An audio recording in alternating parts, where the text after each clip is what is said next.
Hello students, welcome to life science class. आज life science में हम लोग पढ़ने जा रहे हैं कंजर्वेशन ऑफ बायोडाइवर्सिटी, यानी कि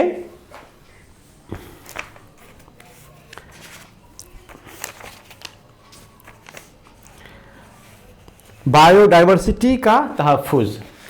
हम लोग बायोडाइवर्सिटी के जब लॉस के बारे में पढ़ रहे थे कि loss of biodiversity due to certain reasons, तो हमने वहाँ पर देखा था कि जो इंडेंजर्ड स्पीसीज़ हैं, जो थ्रेटेंड स्पीसीज़ हैं, जानदारों के, नबातात के और भी दीगर जो लिविंग ऑर्गेनिजम्स है, तो वो जो उसका जो लॉस होने का जो उनका ख़तरा जो बढ़ गया था, जहाँ पर ये जिस हॉटस्पॉट में रहते हैं, जिसके असबाब में हमने देखा था कि माने human destruction of natural habitat था, पोचिंग था, हंटिंग था, पोल्यूशन वगैरह वगैरह। हमने जो देखा था कि माने वेरियस मुख्तलिफ असबाब की वजह से बायोडाइवर्सिटी का लॉस हो रहा था।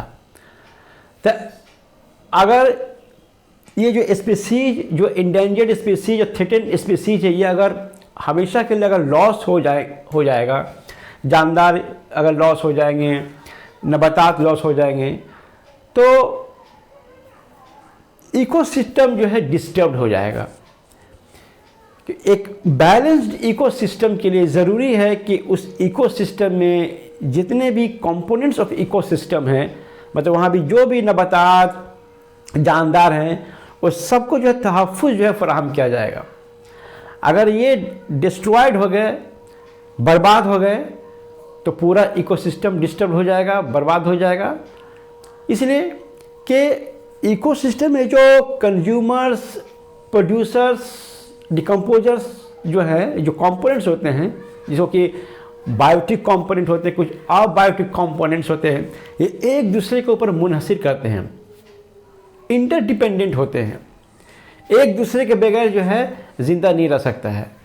तो इसलिए इसके लॉस को बचाना बहुत ज़रूरी है, ताकि इकोसिस्टम जो है बचा रहे, हम बचे रहें। इसलिए कि हमारी भी ज़िंदगी जो है नबातात के ऊपर मुनहसिर करती है, नबातात भी हमारे ऊपर जो है मुनहसिर करते हैं। इसलिए जो बायोडाइवर्सिटी हॉटस्पॉट में जो बायोडाइवर्सिटी जो है, ये जो लॉस हो रहा है, इसके लॉस को बचाना जो है बहुत ज़रूरी है। और इसके लॉस को बचाने में जो है हर मुल्क की जो हुकूमत जो है पेशो पेश रहती है। गवर्नमेंट जो है, किसी मुल्क की गवर्नमेंट जो है माने वो इक़दाम उठाती है माने इन बायोडाइवर्सिटी को बचाने के लिए। तो कंजर्व का माने क्या होता है? बचाना, महफूज करना, तहफ़्फ़ुज़ जो है फराहम करना। तो कंजर्व करना, हम किसको कंजर्व करेंगे? जो बायोडाइवर्सिटी जो है, जो थ्रेटेंड स्पीसीज हैं, जो इंडेंजर्ड स्पीसीज हैं, इनको बचाना बहुत ज़रूरी है, इनको कंजर्व करना बहुत ज़रूरी, इनको तहफ़्फ़ुज़ देना बहुत ज़रूरी है। इसीलिए जो है कंसेप्ट है कंजर्वेशन ऑफ बायोडाइवर्सिटी। तो हम इसका जो है डेफिनेशन देखते हैं कि कंजर्वेशन ऑफ बायोडाइवर्सिटी होता क्या है। इसमें देखिए ये है कि इंसान और दूसरे जानदारों की बका और माहौलियाती तवाज़ुन कायम रखने के लिए बायोडाइवर्सिटी बेहद ज़रूरी है। अब जो है बायोडाइवर्सिटी, कंजर्वेशन बायोडाइवर्सिटी जो है, इसके दो अक़साम हैं, मतलब दो तरीके से जो है बायोडाइवर्सिटी को जो है कंजर्व किया जाता है। एक यहाँ पर आप देख रहे हैं, हम इधर में लेफ्ट साइड में लिखा है इन सीट्यू कंजर्वेशन, और दूसरा हमने लफ्ज़ लिखा है एक्स सीट्यू कंजर्वेशन। पर आप माने समझ लें कि सीट्यू का माने क्या होता है। सीट्यू का माने होता है इन द नेचुरल प्लेस, माने कुदरती जगह में। तो इन सीट्यू कंजर्वेशन का मतलब क्या हुआ कि जो नबातात, ये नाम से ही ये समझ में आ रहा है कि जो नबातात है और जो जानदार हैं, इसका असली जो वतन है, इसका असली जो मस्कन है, इसका जो कुदरती जो जगह है जहां वो पैदा ही होते हैं उसे हम कहते हैं इन सीटू। तो इन सीटू कंजर्वेशन का मतलब क्या हुआ, माने लफ्जी तौर पर, माने इससे अभी हम माने वर्ड के माने को समझते हुए हम जो बोलेंगे कि इन सीटू कंजर्वेशन का मतलब हुआ कि नबातात को और जानदार को जो है उसके असली जो मकान है, उसका अपना जो होम जो है, असल जो होम है, उसका अपना जो घर है, उसका जो कुदरती जो जगह है जहाँ पर वो पैदा ही होते हैं, जहाँ पर वो पैदा होते हैं, ग्रो करते हैं, डेवलप करते हैं, उसी जगह में जो है इसको कंजर्व किया जाए, तो उसे हम इन सीटू कंजर्वेशन कहते हैं। और एक्स सीटू कंजर्वेशन का मतलब क्या हुआ, तो एक्स सीटू का मतलब हुआ अवे फ्रॉम नेचुरल प्लेस, माने नेचर कुदरती जगह से दूर, माने असली मकान से दूर, असली जगह से दूर, उसका असली जो जानदारों का जो या नबातात का जो असली मकान है, जो उसका असल जो होम है, वहाँ से हटाकर किसी और जगह में जब हम उसको तहफ़्फ़ुज़ करते हैं तो उसे हम एक्स सीटू कंजर्वेशन कहते हैं। तो इन सीटू कंजर्वेशन का हम डेफिनेशन देखते हैं क्या है कि तहफ़्फ़ुज़ का वो तरीका जिसके तहत जानदारों का तहफ़्फ़ुज़ उनके कुदरती माहौल और मस्कन में ही किया जाता है, उसे इन सीटू कंजर्वेशन कहते हैं। मतलब जो जहाँ पैदा होता है उसी जगह हम कहेंगे। जैसे मिसाल के तौर पर जैसे जंगल है, जंगल जो है, जंगल ही में जो है सारे जानवर जो है रहते हैं, वही उसका असल मकान है जंगल में। तो जंगल ही में जो जानवर है उसको वहीं पर महफूज किया जाए, वहीं उसके तहफ़्फ़ुज़, वहीं उसको प्रोटेक्ट किया जाए, वो इन सीटू कंजर्वेशन हो जाएगा। जैसे मछली है, मछलियों का असल मकाम, असल उसका घर कौन सा है, नदी है, तालाब है, समंदर है, झील है, पोखर है। कोई जो है आदमी चाहेगा तो शौक से जो है मछली को तालाब से निकाल कर घर में लाकर एक्वेरियम में भी उसको रख सकता है, एक्वेरियम में भी उसको प्रोटेक्ट कर सकता है। लेकिन एक्वेरियम क्या हो गया, एक्स सीटू कंजर्वेशन हो जाएगा। लेकिन तालाब, झील, नदी, दरिया, समंदर, ये क्या हुआ, इन सीटू कंजर्वेशन है, क्योंकि मछलियाँ जो है नेचुरली तौर पर वहीं पर ही जो पैदा होती हैं, वही उसका असल मस्कन है।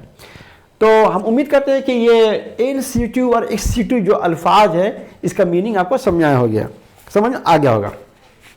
अब देखिए, अब इन सीटू कंजर्वेशन में क्या होता है कि इस तरीका के तहत, माने इस तरीके में क्या होता है, जो एंडेंजर्ड पेड़ पौधों और जानवरों की स्पीसीज होते हैं उसको तहफ़्फ़ुज़ फराहम करने के लिए उनके मस्कन को तबाह होने से बचाया जाता है, उन्हें बीमारियों से महफूज रखा जाता है, उनके शिकार पर पाबंदी लगाई जाती है।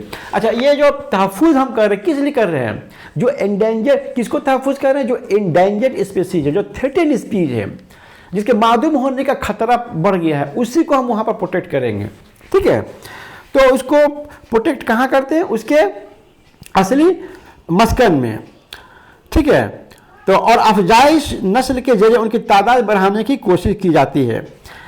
अब जो है इन सीटू कंजर्वेशन के लिए जो है बहुत सारे जो है पार्क्स, फॉरेस्ट, ठीक है, फिर से सेंचुरी जो है सरकार की तरफ से जो है बनाए गए हैं। सरकार ने बहुत सारे अपने हमारे मुल्क में जो है, हमारे हिंदुस्तान में जो है, हमारे जो सरकारें हैं, हर स्टेट की जो है रियासती जो सरकार हैं या मरकजी जो माने सरकार हैं, सब जो है इस काम में जो है माने कंट्रीब्यूशन करती है, इस काम में हेल्प करती है। वो जगह जगह जो है पार्क बनाती है, कहीं जू बनाती है, कहीं फॉरेस्ट बना रहता है, तो यहाँ पर जो है जानवरों को जो रखा जाता है।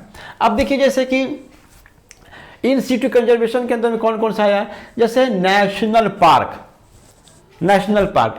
अब जैसे इसकी मिसालें जैसे देख लीजिए कि नेशनल पार्क हमारे मुल्क में कहाँ कहाँ पर है, हमने कुछ का नाम लिखा हुआ है, आप देख सकते हैं। जैसे कि हमारे वेस्ट बंगाल में सुंदरबन नेशनल पार्क है, आसाम में कौन सा है, काजीरंगा नेशनल पार्क, उत्तराखंड में है जिम कॉर्बेट नेशनल पार्क, और कर्नाटक में है बंदीपुर नेशनल पार्क। ये कुछ नेशनल पार्क हैं, यहाँ पर जो है जानवरों को तहफ़्फ़ुज़ जो है फराहम किया जाता है। उसी तरह से वाइल्ड लाइफ सेंचुरी भी जो है बनाया गया है, सेंचुरी का माने क्या होता है? सेंचुरी का माने होता है a place that gives protection to somebody, to something from danger. किसी खतरा से किसी चीज़ को, किसी इंसान को जो है जो प्रोटेक्शन किसी जगह में मिलता है तो उसको हम सेंचुरी कहते हैं। ठीक है, शेल्टर समझ लीजिए। तो अब यहाँ वाइल्ड लाइफ का मतलब ये होता है जंगली जानवर। जंगली जानवर, जंगल में रहने वाले जितने भी जानदार हैं उनको हम वाइल्ड लाइफ कहते हैं।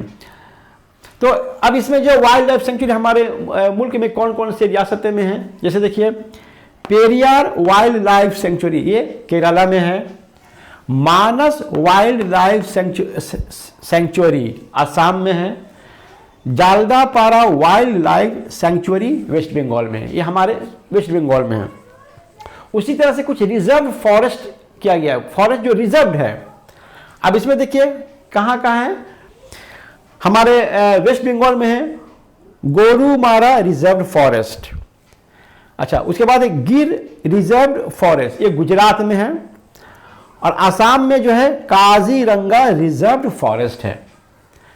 उसी तरह से कुछ बायोस्फीयर रिजर्व, जैसे कि सुंदरबन बायोस्फीयर रिजर्व, ये वेस्ट बंगाल में है। कर्नाटका में है आपका नीलगिरी बायोस्फीयर रिजर्व।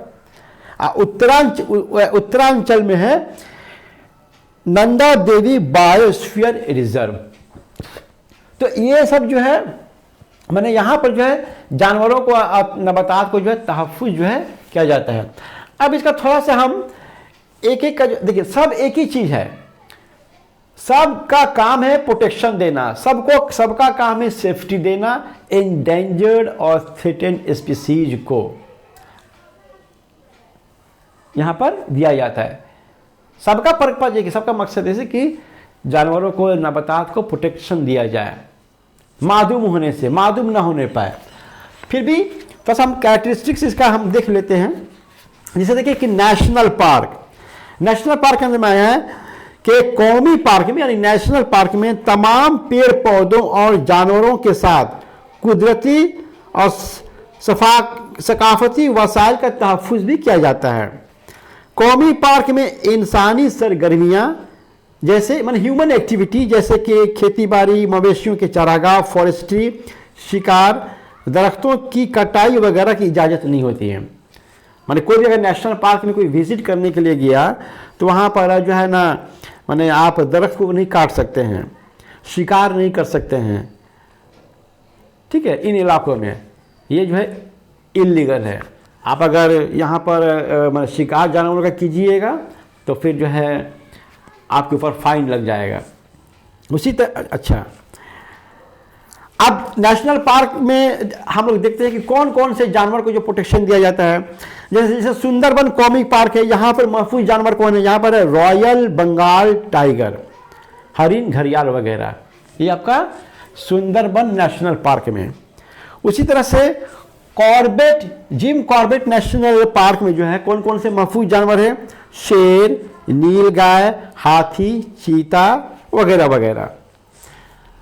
ठीक है, उसी तरह से कि वाइल्ड लाइफ सेंचुरी की क्या खसूसियत है, सेंचुरी में सिर्फ जानवरों और चंद पौधों का जो है तहफ़्फ़ुज़ किया जाता है।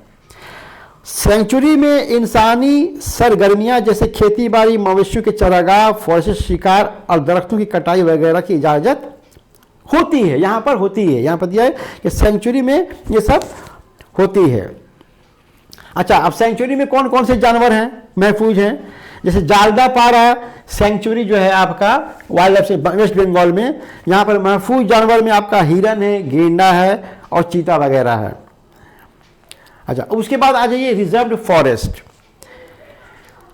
रिजर्व फॉरेस्ट में क्या है कि जिस जंगल में शिकार, पोचिंग, बीमारी वगैरह के सबब जंगली जानवरों की तादाद बहुत कम हो जाती है, उसे रिजर्व फॉरेस्ट में ही रखा जाता है। ठीक है, अच्छा, इसमें किसी भी तरह की इंसानी सरगर्मियों की इजाज़त नहीं होती है, ह्यूमन एक्टिविटीज नॉट अलाउड। मतलब कोई भी जाकर उसमें हंटिंग, पोचिंग कुछ नहीं कर सकता है। अच्छा, यहाँ पर देखिए कौन कौन से जानवर महफूज हैं। जैसे गोरुमारा रिजर्व फॉरेस्ट में आपका महफूज जानवर में आपका हिरन है, गेंडा है, हाथी है वगैरह वगैरह।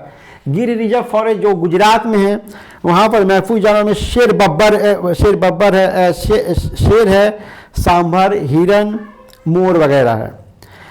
अच्छा, उसी तरह से बायोस्फीयर रिजर्व को थोड़ा सा आप समझ लीजिए कि बायोस्फीयर रिजर्व दरअसल होता क्या है कि बायोस्फीयर रिजर्व जो है ये जो है आपका जो कोस्टल इलाका है, ये जो मरीन इलाका है, जैसे कि सुंदरबन का जो इलाका है ये मरीन इलाका है। यहाँ पर जो है मैंने बे ऑफ बंगाल है, तो जो समुद्री इलाका होता है या जो साहिली इलाका है, जैसे हम लोग का कर्नाटका का साहिली इलाका मैंने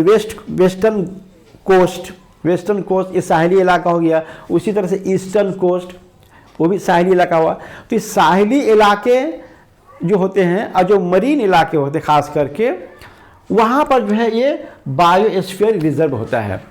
तो बायोस्फीयर रिजर्व में क्या होता है कि ये अर्जी, साहली और समुद्री खित्तों पर मुश्तमिल तहफ़्फ़ुज़गाह है, जहाँ पूरे इकोसिस्टम और उसे मौजूद जीनी वसाइल का तहफ़्फ़ुज़ किया जाता है। अब ये महफूज हयातियाती कुर्रा के 3 हिस्से होते हैं, माने इसका बायोस्फीयर का जो है इसका 3 हिस्सा होता है। इसको 3 हिस्सा होता है। ये जो मिडिल वाला हिस्सा होता है इसको बोलते हैं कोर, माने जो इनर पार्ट है कोर। और ये वाला जो हिस्सा है ये हो गया बफर। इसके और बाहर देख लीजिए, एक हो गया, ये हो गया ट्रांजिशन। ठीक है, मतलब जो बायोस्फीयर रिजर्व जो है उसका 3 हिस्सा है। तो ये कोर वाला जो हिस्सा, जो इनर हिस्सा है, यहाँ पर जो है जानवर नबातात को तहफ़्फ़ुज़ किया जाता है। ठीक है, और इस जोन में जो होता है, जो बफर जोन है, यहाँ पर कुछ जो है ह्यूमन एक्टिविटीज़ वगैरह होता है, ट्रांजिशन वगैरह ह्यूमन एक्टिविटीज होता है, लेकिन यहाँ पर पूरा जो है तहफ़्फ़ुज़ जो है फराहम किया जाता है जानवरों को। तो बायोस्फीयर रिजर्व समझ में आ गया। और इसके 3 हिस्से होते हैं, एक तो मैंने हिस्सा बना दिया, जैसे ये कोर है, फिर आगे चले जाएंगे तो वहाँ पर आपका बफर मिलेगा, फिर आपका ट्रांजिशन जोन होगा। मैंने बांट दिया गया है एक तरह से, जो एरिया को पूरा बांट दिया गया है। तो इसको हम लोग कहते हैं बायोस्फीयर। तो कोर वाला जो एरिया ये मरकजी हिस्सा है, जहाँ किसी किस्म की इंसानी सरगर्मियों की इजाज़त नहीं होती है। ये जानवरों का असल मस्कन है, माने कोर एरिया में no human activity at all. और जो बफर जोन है ये कोर एरिया के गिर्द का खित्ता है, जहाँ महदूद इंसानी सरगर्मियाँ होती है, माने buffer zone. To some extent human activity allowed, to some extent. और ट्रांजिशन जो है यहाँ पर ऑल ह्यूमन एक्टिविटीज अलाउड। अब इसलिए होता है कि ट्रांजिशन जो जोन है वो तो आपका कोर से बहुत दूर हो गया, उससे कोई फर्क नहीं पड़ता है, आप जो करना है कीजिए। लेकिन कोर वाला हिस्सा में जहाँ पर जानवर महफूज, वहाँ पर आपको किसी तरह का जो है एक्टिविटी आपको करने की इजाज़त नहीं दी जाएगी। तो ये हुआ आपका इन सीटू मतलब कंजर्वेशन। अब एक सीटू कंजर्वेशन हम लोग देख लेते हैं। तो एक सीटू कंजर्वेशन का हम तो मैंने माने बता दिए हैं, अब इसका सिर्फ हम देख लेते हैं कि डेफिनेशन में क्या होता है कि जानदारों के तहफ़्फ़ुज़ का वो तरीका जिसके तहत जानदारों का तहफ़्फ़ुज़ उनके असल कुदरती मस्कन से दूर हटकर मसनूई तहफ़्फ़ुज़गाह में इंसानी निगरानी में किया जाता है, उसे एक्स सीटू कंजर्वेशन कहा जाता है। मतलब क्या हुआ, इसमें क्या था, जानदारों का तहफ़्फ़ुज़ कहाँ किया जाता है, उसके असली मकान से, असल होम से वहाँ से हटा लिया जाता है। कहाँ किया जाता है, वो कहीं दूर एक आर्टिफिशियल एनवायरनमेंट बना दिया जाता है। जानवरों का जो असल जो मकाम, असल जो घर वो नेचुरल एनवायरनमेंट हुआ, नेचुरल हैबिटेट हुआ, लेकिन वहाँ से कहीं हम दूसरे जगह रखेंगे तो वो आर्टिफिशियल हो जाएगा।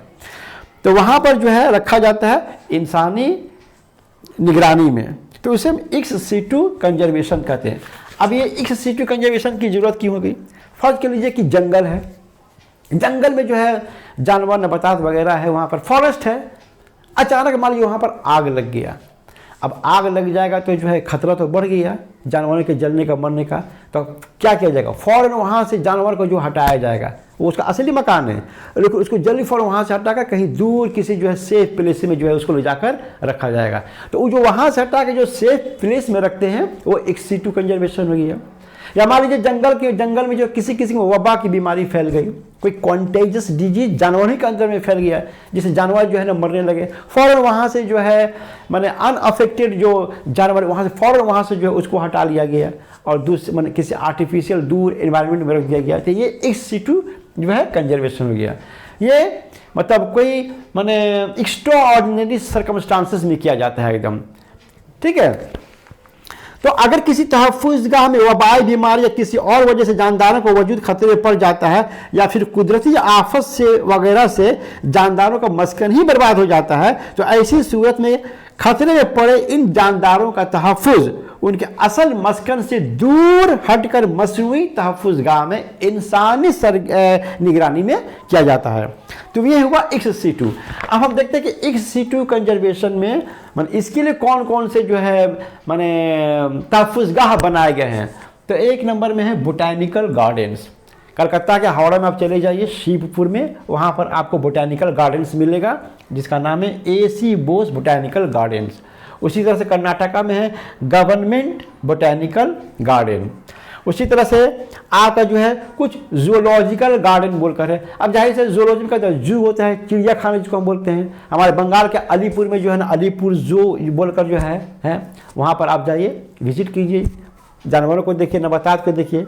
उसी तरह से दार्जिलिंग में भी जो है जूलॉजिकल गार्डन है, Padma Naidu Himalayan zoological garden. उसी तरह से न्यू दिल्ली में है नेशनल जूलॉजिकल पार्क। तो इस तरह के ये तहफ़्फ़ुज़गाह हैं जहाँ पर जो है माने किसी एबनॉर्मल कंडीशन में, एक्स्ट्रा ऑर्डिनरी कंडीशन में जो है ना माने अनफेवरेबल कंडीशंस में जो है यहाँ पर जानवरों को लाकर रखा जाता है और उसको प्रोटेक्शन किया जाता है। तो ये हुआ आपका एक्स सिटू कंजर्वेशन। एक और तरीका है माने प्रोटेक्शन देने का जिसे हम क्रायो प्रिजर्वेशन कहते हैं। अब इसको हम लोग देख लेते हैं, इसको अलग से थोड़ा सा डिटेल में हम इसको समझने की कोशिश करते हैं। Cryo preservation. तो क्रायो प्रिजर्वेशन क्या है? ये भी जो है बायोडाइवर्सिटी को बचाने का ये भी एक तरीका है। इसमें क्या होता है इस तरीके में कि इसमें जो है प्लांट के या एनिमल के सेल्स को या टिश्यूज को या किसी एजा को या किसी दूसरे माने हयातियाती मादा को जो है बहुत ही कम दर्जा हरारत पर जो है उससे नुकसान होने से जो है बचाया जाता है। तो उस मेथड को हम क्रायो प्रिजर्वेशन कहते हैं। और इसमें क्या होता है कि लिक्विड नाइट्रोजन जिसका कि दर्जा हरारत -119 डिग्री सेंटीग्रेड होता है, इसी के अंदर में जो है लिविंग बॉडीज़ के टिश्यूज को, सेल्स को जो है प्रिजर्व किया जाता है ताकि ये डैमेज होने से बचे। तो क्रायो प्रिजर्वेशन क्या हुआ? तो क्रायो प्रिजर्वेशन तहफ़्फ़ुज़ का वो अमल है जिसके तहत जानदारों के खुलिए, बाफक, जर्म प्लाज्म, बीज, एम्ब्रियो वगैरह को बेहद कम दर्जा हरारत पर रकीक नाइट्रोजन जिसका कि दर्जा हरारत -119 डिग्री सेंटीग्रेड होता है, उसमें इसको महफूज रखा जाता है। अब हमको ये देखना है कि क्रायो प्रिजर्वेशन मेथड से हम प्लांट और एनिमल के किन किन माने हिस्सों को जो है हम प्रिजर्व करते हैं या कंजर्व करते हैं। तो यहाँ पर देखिए प्लांट क्रायो प्रिजर्वेशन के अंदर में हम जो है बीज, pollens, embryo, fungi, moss, stem tissues वगैरह को हम कंजर्व करते हैं। और एनिमल में जो है क्रायो प्रिजर्वेशन मेथड के जरिए हम एनिमल्स के semen, blood, embryo, ovum, stem cells, umbilical cord blood, इसको जो है हम तहफ़्फ़ुज़ फ्राहम करते हैं। अम्बिलिकल कॉर्ड ब्लड क्या होता है? अम्बिलिकल कॉर्ड तो आप जानते हैं कि जब बच्चे की पैदाइश होती है तो उस वक्त नाभि में जो कॉर्ड जो लगा रहता है, अटैच्ड रहता है नाभि के साथ, नेवल के साथ, उसे हम अम्बिलिकल कॉर्ड कहते हैं। और पैदाइश के वक्त जो है जो उसमें अम्बिलिकल कॉर्ड में जो ब्लड जो स्टेंट रहता है उसको जो है हम कहते हैं अम्बिलिकल कॉर्ड ब्लड। तो ये था क्रायो प्रिजर्वेशन का माने और प्लांट और एनिमल के किन किन हिस्सों को हम माने प्रिजर्व करते हैं। अब हमको ये देखना है कि हमारे मुल्क में जो है क्रायो प्रिजर्वेशन यूनिट कहाँ है। तो वेस्ट बंगाल में कल्याणी यूनिवर्सिटी माने आपका नॉर्थ 24 नदिया डिस्ट्रिक्ट के अंदर में आता है, तो वहाँ पर क्रायो प्रिजर्वेशन यूनिट है। और न्यू दिल्ली में भी जो है क्रायो प्रिजर्वेशन यूनिट है। तो क्रायो प्रिजर्वेशन में के ज़रिए जो है हम लिविंग सेल्स और टिश्यूज़ को जो है हम महफूज रखते हैं। हाँ, ज़रूरत पड़ने पर फिर उनसे बाफत कल्चर के ज़रिए जानदार को पैदा भी किया जा सकता है। बाफत कल्चर क्या है? Tissue culture. इसमें क्या है कि वो मेथड है जिसमें किसी टिश्यू के टुकड़े को माने बाफत के किसी जूस को जो है जो प्लांट नबातात या एनिमल से की बॉडी से माने रिमूव करके उसे हम किसी माने मसनूई जो है माहौल में मुंतकिल कर देते हैं और फिर वहाँ पर जो है वो सर्वाइव करता है ताकि वहाँ पर सर्वाइव करने पाए। जैसे मिसाल के तौर पर इन विट्रियो फर्टिलाइजेशन। इन विट्रियो फर्टिलाइजेशन क्या है कि जैसे कि फ़र्ज़ कर लीजिए कि माने अगर किसी कपल के बच्चा नहीं हो रहा है तो माने नेचुरल तौर पर तो वो आर्टिफिशियली मेथड से जो है बच्चे की पैदाइश चाहते हैं, तो उसको हम कहते हैं इन विट्रियो फर्टिलाइजेशन। इसमें क्या होता है कि औरत का जो ओवम होता है उसके बॉडी से ले लिया जाता है, मर्द के सीमेन को भी उसके बॉडी से निकाल लिया जाता है और उसको लेबोरेटरी में जो है फिर उसको फर्टिलाइज किया जाता है। जब फर्टिलाइजेशन का प्रोसेस हो जाता है तो जो जाइगोट बनता है उसको फिर जो है मदर के जो है माने यूट्रस में पहुंचा दिया जाता है, फिर वहीं पर जो फीटस फिर ग्रो होकर फिर बच्चे की शक्ल अख्तियार करता है। विट्रियो एक लैटिन वर्ड है जिसका माने होता है विद इन द ग्लास। मैंने कहने का मतलब है इसमें लिविंग बॉडी के जिस्म से माने किसी भी माने जानदार के जिस्म से बाहर जो है ये फर्टिलाइजेशन किया जाता है, माने बॉडी के अंदर, not inside the body of living body. जानदार के जो है माने जिस्म के अंदर में ये फर्टिलाइजेशन नहीं होता है, आउटसाइड द बॉडी ऑफ माने एनिमल जो है ये फर्टिलाइजेशन होता है, इसीलिए इसको इन विट्रो फर्टिलाइजेशन कहते हैं। क्रायो प्रिजर्वेशन मेथड के जरिए बहुत से कॉर्प्सेस माने डेड बॉडीज़ को भी जो है बचाया जाता है। अमेरिका में जो 2014 साल तक जो है करीब 250 कॉर्प्सेस को जो है बचाया गया है। अब अगर कोई इंसान ये चाहे कि उसका डेड बॉडी को जो मैंने बेरी नहीं किया जाए या उसे आग नहीं दिया जाए, जलाया नहीं जाए, तो अपने डेड बॉडी को जो है मैंने क्रायो प्रिजर्वेशन तरीके से जो वो चाहे तो महफूज रखवा सकता है गवर्नमेंट के साथ मैंने एग्रीमेंट करके। तो ये था कंजर्वेशन ऑफ डाइवर्सिटी के बारे में। तो हमने पढ़ा इन सिटू मैंने कंजर्वेशन, एक्स सिटू कंजर्वेशन और क्रायो प्रिजर्वेशन। हम उम्मीद करते हैं कि ये लेसन आपको समझ में आया होगा। Thank you very much.